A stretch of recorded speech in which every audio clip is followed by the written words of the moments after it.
এই কি করছো তোমরা দুজন? আরে বমার আজকে নেমন্তন্ন বন্ধুরা, দেখো এরকমই থাক তাহলে। বন্ধুরা, আজকে জানো দিদির যোগ ব্যায়ামের একজনের মেয়ের ঘরের নাতিনের জন্মদিন, নাতনির। তো কালকে জন্মদিন হয়ে গেছে, আজকে খাওয়া দাওয়া। দিদি যাবেই না, বারবার ফোন করছে। আমি বলছি কেন, রেডি হও। আমি জোর করে বললাম যে যাও যাও, কিচ্ছু হবে না। কালকে তো জন্মদিন হয়ে গেছে, আজকে তো শুধু খাওয়া দাওয়া। যাওয়ার ইচ্ছা ছিল না। আমি বলছি যাও শিগগিরই। সবাই ফোন করছে আমাকে, দিদি ব্যায়ামের সবাই বলছে তুমি তৈরি করে পাঠাও অমৃতা। তা আমি বললাম যাও, আমি তো আছি। তোমরা তো হ্যাঁ, সবসময় খুব বলো আমি সুন্দর সেজে লাগছে। গুজে যাই। এই যে দিদিকে আজকে সাজিয়েছি, দেখো। ঠিক আছে। এই যে এই গলার হাতটা দেখো, আমারও একটা আছে, আমারটা রং উঠে গেছে, দিদিরটা ভালো আছে। ঠিক আছে, যাও।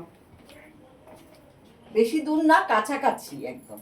সবাই এক জায়গায় হবে, তারপরে যায়। মাঝে মাঝেই দিদি যায়, মানে যোগ ব্যায়ামের এক একজনের বাড়িতে এক এক সময় অনুষ্ঠান হয়, দিদি যায়।